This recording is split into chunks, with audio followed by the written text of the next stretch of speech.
Hi again everyone, it's Harry from OPP. I've just been doing some work with some people who are about to start the house buying process, but they're very early on. They've only just started looking at Rightmove and they've only just started looking at what sort of deposit they need. And we were going over what you can do to get ready early. And there is quite a few things you can do. A lot of these professionals you're going to talk to need the same documents. So it can be quite quick and easy if you've got them all set up ready. So we'll run through some of the really key ones that you can get ready and you can be nice and prepared. So the first one is, every professional is going to want to know that you are who you say you are. So it's the proof of ID. For this, passport, driving license, absolutely key. Get hold of them, make sure they're in date, and get photos of them. Store them on your phone, ready to email out as soon as somebody asks for them. Nice and easy. The next one, a bit more complicated, you need your proof of address. Now for this, I've been in my home for 4 years, so I've got water bills and I've got council tax bills. So I can send those off and that's a nice proof of address. You can use any utility bill. Now, if you are living at home, don't worry, there is ways you can still prove where you are. That's even bank statements and credit card statements. You can use mobile phone statements as well. So don't worry, there are ways to do it. And I'll do another video if you are living at home on a few other items that you need as well. Make sure again, you're storing these. So when you get the bills in, I use box files for absolutely everything.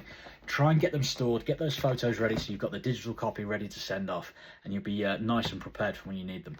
Now, the next one is the proof of income. Proof of income is fairly straightforward. You need 3 or sometimes 6 months of payslips. That is quite easy. However, some companies don't use nice and easy systems. I've got one here where you press a button and it prints off the last 3 statements for you into a PDF. You can email that off. If that's not the case and you're getting them physically, start storing them again in the box files, start taking the pictures. If you can, start getting them ready nice and early by printing them off and storing as many as you can. If the process starts to go a little bit longer than you think and you need that latest bank statement, if you've gotten the habit of saving them all in one place, it's going to be nice and quick. They might also ask for your P60. Now your P60 is just an end of year form, show how much tax you've paid in the year. If you swap jobs between, you might need to go to your old employer to make sure you've got it. But again, this isn't a huge barrier. You can get over this, but it's good to get over it nice and early. So let's make sure we get that done first. A big one, make sure you check your credit limit. So your credit score and your credit limit, it all comes under the main runner, which is Experian. If you can get hold of that as soon as possible, you can use a free access onto Experian, which gives you just your credit score. It doesn't show you how you can help improve it or where the negatives are or where the searches are. It gives you an overall feel of where your credit score is. With that, we can start building on it. The better the credit score, the better you look with those spending habits and the more lenders trust you with money. I'm going to do a whole video on why the credit score will matter to you when buying a home and what we can do to help improve it and what maybe has big negative effects.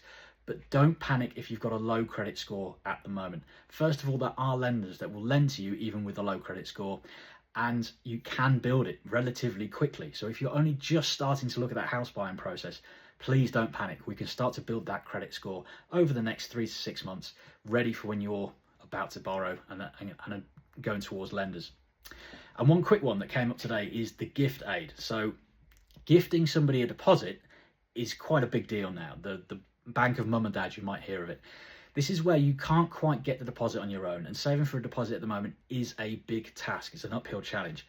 So a lot of people get money gifted to them. In order to prove that this is a gift, the lenders need to see most of the above for who's giving it to you. So proof of ID, proof of address, and a letter that it is a gift. Now they're all very standard documents. We'll get some links up to them, especially the letter of gift. But some lenders might want their own one signed. So be ready that there might be an extra form in there you need to download, physically sign and send back to them. So again, box files, make sure you've got somewhere you know where you can print off documents nice and quickly and get them saved on your phone. I can't emphasize that enough because it's often that suddenly you'll get an email from one of the professionals saying, the photo of your driving license didn't quite work. Could you send it again? Be ready to send these off and work with people to speed up the process. So they're the big ones. If you can get ready early, I'd get on Amazon, get some of these box files, start getting yourself organized, start printing things off. And remember, printing things off is still needed in this process. It's quite an old process with a lot of these professionals, and they need physical signatures on a lot of the documents. So if early on you know where you can go and get something printed quickly, then you can solve a lot of stress. You can also solve a lot of time. If you're relying on somebody who's not in regularly to go and use their printer, and you get an email saying you need that document right now, you could lose 2 or 3 days just trying to get close to a printer. So let's have these ideas ready. Think about the places you can go. Be ready to send these documents off to people as fast as we can. I'm going to try and help guide as many people through it as possible. Please comment if you've got anything you're wanting any more information on, and yeah, we'll keep working towards getting that home. Thanks a lot.